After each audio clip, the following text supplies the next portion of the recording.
ತಾಲೂಕಿನ ನಂದವಾಡಗಿ ಗ್ರಾಮದಿಂದ ಸುಕ್ಷೇತ್ರ ಸಜ್ಜಲಗುಡ್ಡಕ್ಕೆ ಹೋಗುವ ಜಿಲ್ಲಾ ಹೆದ್ದಾರಿ ಕಂಬಳಿಹಾಳ್ ಗ್ರಾಮದ ಬಳಿಯ ಹಳ್ಳ ಮಳೆಯಿಂದ ತುಂಬಿ ಹರಿಯುತ್ತಿದ್ದು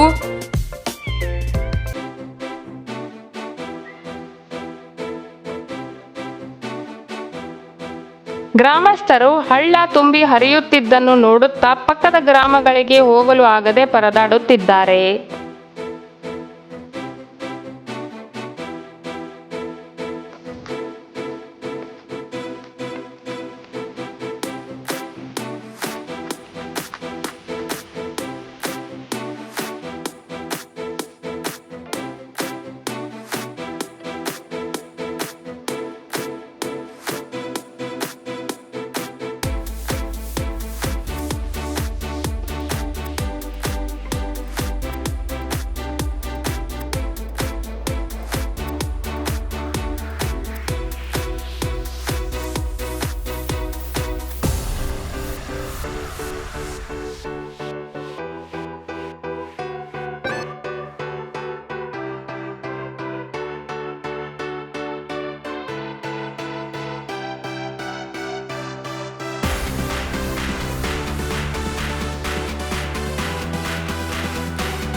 ಸಂಚಾರಕ್ಕೆ ತೊಂದರೆಯಾಗಿದೆ. ಹಳ್ಳದ ಪಕ್ಕದ ಜಮೀನುಗಳಲ್ಲಿ ನೀರು ತುಂಬಿದ್ದು ಬಿತ್ತಿದ ಹೆಸರು ಬೇಳೆಗೆ ಹಾನಿಯಾಗಿ ರೈತರ ಮುಖದಲ್ಲಿ ನಿರಾಶೆ ಆವರಿಸಿದೆ.